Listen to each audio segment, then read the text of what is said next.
Welcome to success squad IAS academy. நம்ம இந்த profit and லாஸில் வந்துட்டு ஆல்ரெடி வந்துட்டு பார்ட் 1 வீடியோ போட்டிருந்தோம். அதில் பேசிக்கான விஷயங்கள்லாம் பார்த்துருந்தோம். ஸோ அதனுடைய கண்டினியூஷன் வந்துட்டு இது பார்ட் 2 வீடியோ பார்க்க போகிறோம். இதில் வந்துட்டு கொஞ்சம் ட்ரிக்கியான சம்ஸ் பார்க்கலாம் அப்படின்னு சொல்லிட்டு நான் சொல்லியிருந்தேன். ஸோ அதில் வந்துட்டு நம்ம கொஸ்டின்ஸ் வந்துட்டு ரொம்ப ட்ரிக்கியாக இருந்துச்சுன்னா நான் சால்வ் பண்ணுறேன். ஏற்கனவே நம்ம பார்த்த மாடலாக இருந்துச்சுன்னா அதை மட்டும் நான் டீகோட் பண்ணி கொடுக்குறேன். நீங்கள் வந்து சால்வ் பண்ணி பாருங்கள், ப்ராக்டிஸ் பண்ணி பாருங்கள். சரியா? ஸோ இதில் வந்து பாருங்கள், first by selling a watch for rupees 495, அதாவது 495 ரூபாய்க்கு ஒரு வாட்ச் வந்து விற்கிறாங்க. இது வந்து விற்கிற விலை, செல்லிங் ப்ரைஸ். விற்கும் போது shopkeeper incurs a loss of 10%. 10% அவனுக்கு வந்துட்டு லாஸ் கிடைக்குதான். லாஸ் பர்சன்டேஜ் அப்படின்றது 10%. இப்போ ஃபைன் த காஸ்ட் ப்ரைஸ், அடக்க விலை எவ்வளோ அப்படின்னு கேட்குறாங்க. ஸோ இப்போ இதையுமே வந்து நம்ம ஃபார்முலா யூஸ் பண்ணி சால்வ் பண்ணலாம். இப்போ நம்ம ஃபார்முலா யூஸ் பண்ணாமல் பெர்சன்டேஜ் யூஸ் பண்ணி நம்ம சால்வ் பண்ண போகிறோம். சரியா? இப்போ காஸ்ட் ப்ரைஸ் அப்படின்ற போது நமக்கு வேண்டியது என்னது? 100%னுடைய ப்ரைஸ் எவ்வளோ அப்படின்னு கேட்டிருக்கிறாங்க. இப்போ செல்லிங் ப்ரைஸ் வந்து 495 ரூபா. இப்போ செல்லிங் ப்ரைஸ் வந்துட்டு 495 ரூபான்னு கொடுத்துருக்குறாங்களா? அப்போ அதனுடைய பெர்சன்டேஜ் எவ்வளோ கால்குலேட் பண்ணணும், எவ்வளோன்ட்டு நம்ம எப்படி கால்குலேட் பண்ணுவோம்? காஸ்ட் ப்ரைஸ் 100லேருந்து இந்த லாஸ் அப்படின்னா சப்ராக்ட் பண்ணணும். அப்போ 10% லாஸ் அப்படின்னா 90%. அப்போ 90% வந்து 495 ரூபா அப்படின்னா 100% எவ்வளோ? கிராஸ் மல்டிப்ளை பண்ணி ஆன்சர் சால்வ் பண்ணி பாருங்க, இதில் எந்த ஆப்ஷன் அப்படின்னு. Next sum, digital diary is sold for rupees 825. So இப்போ வந்து விற்கிற விலை, செல்லிங் ப்ரைஸ் வந்துட்டு 825 ரூபான்னு சொல்கிறாங்க. ப்ராஃபிட் பர்சன்டேஜ் வந்து 10%. சரியா? இப்போ what would have been the actual profit or loss on it if it had been sold for 810. இப்போ 825 ரூபாய்க்கு விற்கும் போது 10% ப்ராஃபிட் கிடைக்குதான். அப்போ 810 ரூபாய்க்கு விற்றோன்னு சொன்னால் எனக்கு எத்தனை சதவீதம் ப்ராஃபிட் கிடைக்கும்? இப்போ 825 ரூபாய்க்கு விற்றா 10% ப்ராஃபிட்னு சொல்கிறாங்க. அப்போ என்னுடைய செல்லிங் ப்ரைஸ் உடைய பெர்சன்டேஜ் நான் எப்படி எழுதுவேன்? 10% ப்ராஃபிட் அப்படின்னா 100 + 10ன்னு போடுவேனா? அப்போ 110%. ஸோ அப்போ 110% அப்படின்றது 825 ரூபா.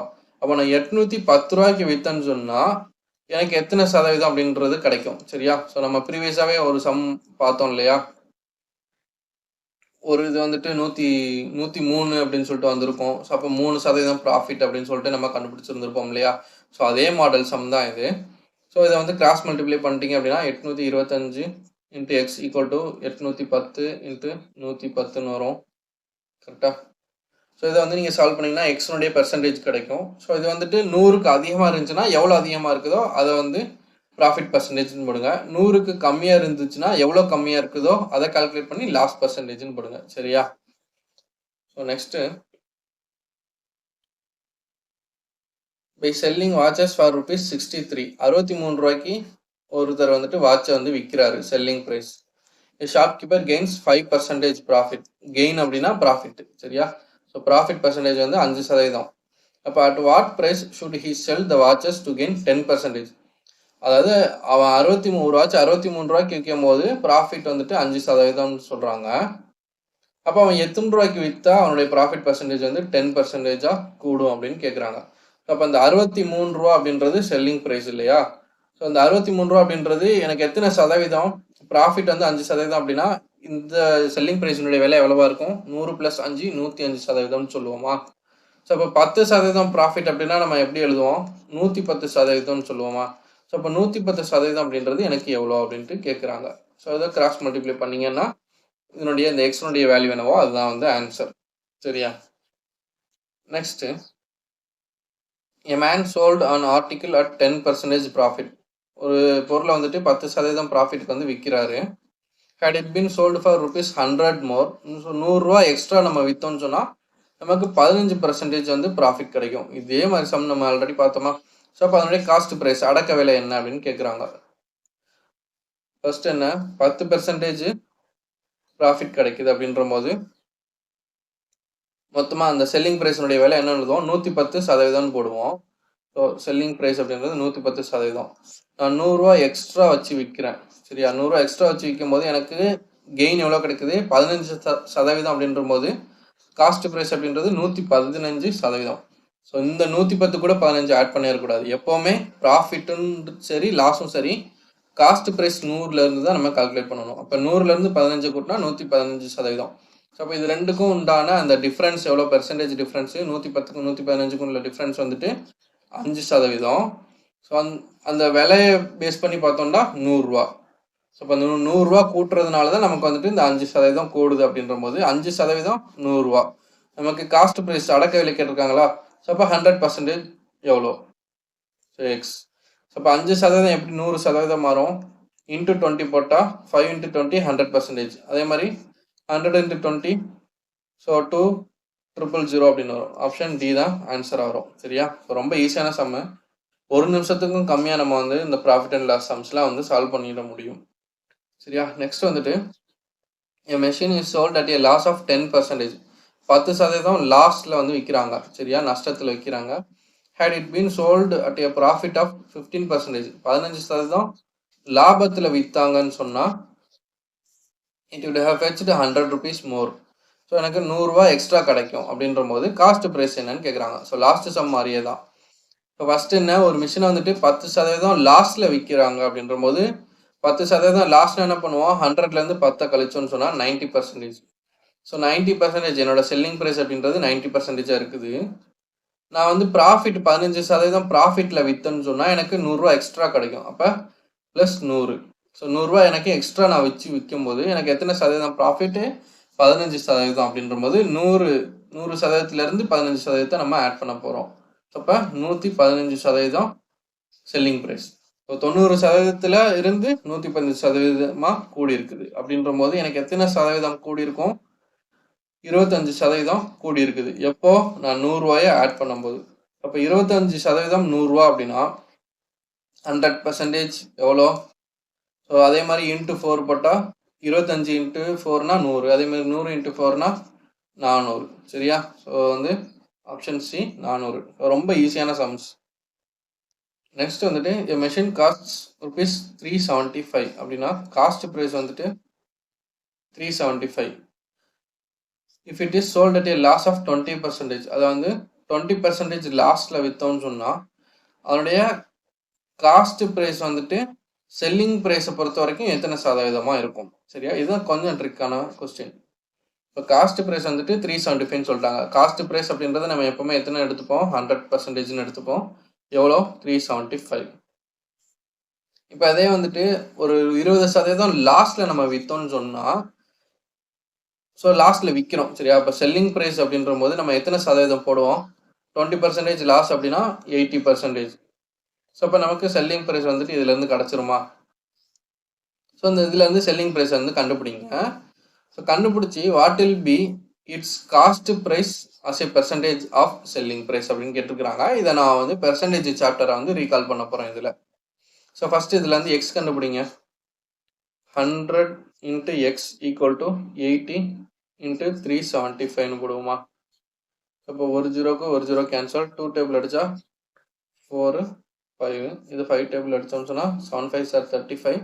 Reminder to 5 5 are 25. ஸோ இப்போ 4 × 75 150 300. அப்போ எக்ஸ்னுடைய வேல்யூ வந்துட்டு 300. சரியா? இங்கே எக்ஸ் அப்படின்றது என்னது? இந்த செல்லிங் ப்ரைஸ். ஸோ அப்போ இது செல்லிங் ப்ரைஸ்ன்றது 300, காஸ்ட் ப்ரைஸ் அப்படின்றது 375. இப்போ என்ன கேட்டிருக்கிறாங்க? காஸ்ட் ப்ரைஸ் ஆனது செல்லிங் ப்ரைஸில் எத்தனை சதவீதம்னு கேட்டிருக்கிறாங்க. ஸோ அப்போ இந்த செல்லிங் ப்ரைஸை பொறுத்து தான் நம்ம வந்து பெர்சன்டேஜ் கண்டுபிடிக்க போகிறோம்.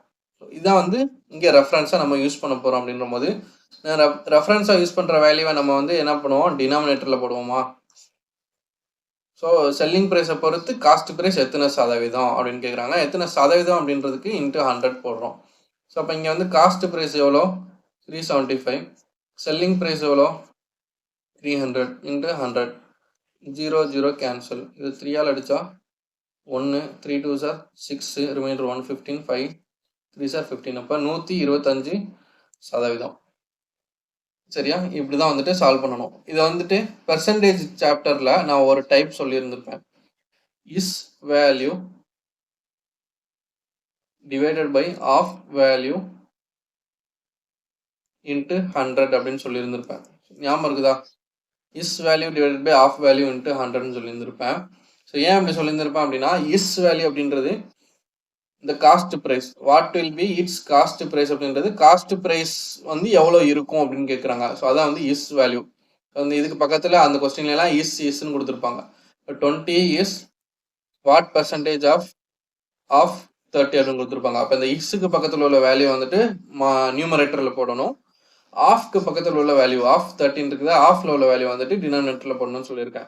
ஸோ இப்போ இங்கே ஆஃப்க்கு பக்கத்தில் என்ன இருக்குது, செல்லிங் ப்ரைஸ் இருக்குது. அப்போ செல்லிங் ப்ரைஸை பொறுத்து தான் நம்ம கண்டுபிடிக்கிறோம் அப்படின்ற போது செல்லிங் ப்ரைஸை டினாமினேட்டரில் போடணும் அப்படின்றத நம்ம வந்துட்டு ஒரு ஷார்ட்கட் மாதிரி சொல்லியிருந்திருப்போம். சரியா? ஸோ இவ்வளோதான் வந்துட்டு ரொம்ப சிம்பிளான சம் தான். சரியா? சொன்ன ஒரு சம் இருக்குது.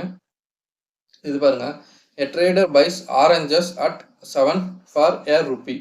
அதாவது ஒருத்தர் வந்துட்டு ஒரு வியாபாரி வந்துட்டு 1 ரூபாய்க்கு 7 ஆரஞ்சு வாங்குறாரு. சரியா? 1 ரூபாய்க்கு 7 ஆரஞ்சு வாங்குறாரு. இல்லைன்னா 7 ஆரஞ்சினுடைய விலை வந்துட்டு 1 ரூபா அப்படின்ற போது ஒரு ஆரஞ்சினுடைய விலை எவ்வளவா இருக்கும்? இந்த 7 வந்து டிவைட் பண்ணுவாங்க. அப்போ 1/7 rupees. சரியா? ஒரு ஆரஞ்சினுடைய விலை 1/7 and sells them at 40% profit. 40% ப்ராஃபிட்ல விற்கிறாங்க. அப்போ how many oranges does he sell for a rupee? அப்போ 1 ரூபிக்கு அவன் எவ்வளோ ஆரஞ்சுப்பான்? இப்போ வந்து ஒரு ஆரஞ்சினுடைய விலை 1/7. இது வந்து காஸ்ட் ப்ரைஸு. செல்லிங் ப்ரைஸ் வந்துட்டு அவன் 40% ப்ராஃபிட்ல விற்கிறான். அப்படின்ற போது அவன் வந்துட்டு 1 ரூபாய்க்கு எத்தனை ஆரஞ்சுப்பான்? இங்கே வந்து 1 ரூபாய்க்கு 7 ஆரஞ்சு வாங்குறான். இங்கே வந்து 1 ரூபாய்க்கு எத்தனை ஆரஞ்சு விற்பான் அப்படின்னு சொல்லிட்டு கேட்குறாங்க. ஸோ அப்போ இது வந்து காஸ்ட் ப்ரைஸ்ன்னு சொன்னோமா, ஒரு ஆரஞ்சினுடைய விலை 1/7 அப்படின்னு சொன்னோம். இது காஸ்ட் ப்ரைஸ். இப்போ செல்லிங் ப்ரைஸினுடைய விலை வந்து எப்படி கண்டுபிடிப்போம், அந்த பெர்சன்டேஜ் எப்படி கண்டுபிடிப்போம்? நம்ம 40% ப்ராஃபிட்னு சொல்லியிருக்கிறாங்க அப்படின்ற போது செல்லிங் ப்ரைஸ் ஆனது 140%ன்னு சொல்லுவோமா? சரியா? புரிஞ்சா? 7 ஆரஞ்சு 1 ரூபா. அப்போ ஒரு ஆரஞ்சு 1/7 rupees. ஸோ இந்த காஸ்ட் ப்ரைஸா, இந்த காஸ்ட் ப்ரைஸ் அப்படின்றது நம்ம 100%ன்னு எடுத்துப்போம் எப்போவுமே. இந்த 100% அப்படின்றது 1/7 rupees. சரியா? நெக்ஸ்ட்டு செல்லிங் ப்ரைஸ் அப்படின்றது 40% ப்ராஃபிட்னு கொடுத்துருக்குறாங்க. அப்போ நம்ம எப்போவுமே என்ன பண்ணுவோம், அந்த 100 கூட இந்த ப்ராஃபிட்டை ஆட் பண்ணுவோம். ஸோ அப்போ 140% தான் நம்மளுடைய செல்லிங் ப்ரைஸ் அப்படின்ற போது அதுக்கு எவ்வளோ ரூபாய்க்கு நம்ம விற்கிறோன்னு தெரியாது. ஸோ எக்ஸ் rupees அப்படின்ற போது இதை வந்து கிராஸ் மல்டிப்ளை பண்ணுங்கள். 100 into x equal to 140 into 1/7 வரும். ஸோ அப்போ இந்த ஒரு ஜீரோக்கு ஒரு zero cancel. 7 2s are 14. 2 into 5. அப்போது 5x equal to 1 வரும். அப்போ x equal to 1/5 வரும். இங்கே x அப்படின்றது என்னது, செல்லிங் ப்ரைஸ். சரியா? அப்போ selling price equal to rupees 1/5. இங்கே 1/7 அப்படின்னா என்ன, 1 ரூபாய்க்கு 7 ஆரஞ்சு வாங்குறான் அப்படின்னு அர்த்தம். அப்போ இங்கே 1/5ன்னு என்ன, 1 ரூபாய்க்கு 5 ஆரஞ்சை விற்கிறான். இது செல்லிங் ப்ரைஸ்னால விற்கிறான்னு சொல்கிறோம். இது வாங்குறான் அப்படின்றதுனால 7 ஆரஞ்சு வாங்குறான், காஸ்ட் ப்ரைஸ் அப்படின்னு சொல்கிறோம். சரியா? ஸோ அப்போ வந்து எத்தனை ஆரஞ்சு வந்துட்டு 1 ரூபாய்க்கு விற்கிறான்? சாதாரண question. how many oranges does he sell for a rupee? 1 ரூபாய்க்கு எத்தனை ஆரஞ்சு விற்கிறான்? 1 ரூபாய்க்கு 5 ஆரஞ்சு விற்கிறான். ஸோ அப்போ ஆப்ஷன் டி. புரிஞ்சா? 7 ஆரஞ்சு 1 ரூபான்னு சொல்லிட்டாங்க. ஸோ அப்போ ஒரு ஆரஞ்சினுடைய விலை எவ்வளோன்ட்டு நம்ம கண்டுபிடிக்கிறோம். 1/7ன்னு போட்டோம். இதை வந்து காஸ்ட் ப்ரைஸாக நம்ம எடுத்துக்கிட்டோம். சரியா? இதுதான் ஃபஸ்ட்டு. ரெண்டாவது செல்லிங் ப்ரைஸை வந்து கண்டுபிடிக்கும் போது 40% ப்ராஃபிட்னு சொல்லியிருக்கிறாங்க. அதனால் 140%ன்னு போட்டோம். ஸோ அது எவ்வளோன்னு எனக்கு தெரியாது, எக்ஸ்ன்னு வச்சுக்கிட்டேன். இது ரெண்டையும் கிராஸ் மல்டிப்ளை பண்ணிட்டோம்னு சொன்னால் எனக்கு எக்ஸ் கிடைக்கும். இதான் வந்து செல்லிங் ப்ரைஸாக நம்ம எடுத்துக்கிறோம். ஸோ இப்போ 1/7 அப்படின்றது காஸ்ட் ப்ரைஸ், 1/5 அப்படின்றது செல்லிங் ப்ரைஸ். 7 ஆரஞ்சை 1 ரூபாய்க்கு வாங்குகிறான், வாங்கிட்டு 5 ஆரஞ்சை 1 ரூபாய்க்கு விற்கிறான். கரெக்டாக? ஸோ அப்படின்ற போது அவன் 1 ரூபாய்க்கு எத்தனை ஆரஞ்சை விற்கிறான்? 5 ஆரஞ்சை விற்றுடுறான். ஸோ அப்போ மீதி 2 ஆரஞ்சை வந்து இன்னும் எக்ஸ்ட்ரா விலைக்கு விற்பானா? 1 ரூபாய்க்கு மேலேயே அவனுக்கு போகுமா? ஸோ அதான் வந்து ப்ராஃபிட் அங்கே. புரிஞ்சா இது? ஸோ இவ்வளோதான் வந்துட்டு பேசிக்கான மாடல்ஸை யூஸ் பண்ணி நம்ம வந்து சம்ஸ் வந்து சால்வ் பண்ணியிருக்கிறோம். ஸோ இதில் வந்து நம்ம எந்த ஒரு ஃபார்முலாமே நம்ம வந்து யூஸ் பண்ண கிடையாது. அப்படி தானே? ஸோ எல்லாமே வந்து பெர்சன்டேஜ் டாபிக் வச்சு தான் நம்ம சால்வ் பண்ணோம். ஸோ பெர்சன்டேஜ் வீடியோஸ் வந்துட்டு நீங்கள் பார்த்து கிளியர் பண்ணிக்கோங்க. ஸோ நெக்ஸ்ட் வந்துட்டு டைப் 2 சம்ஸ்லாம் வந்துட்டு நம்ம அடுத்த வீடியோவில் பார்க்கலாம். தேங்க்ஸ் ஃபார் வாட்சிங் சக்ஸஸ் ஸ்குவாட் IAS Academy.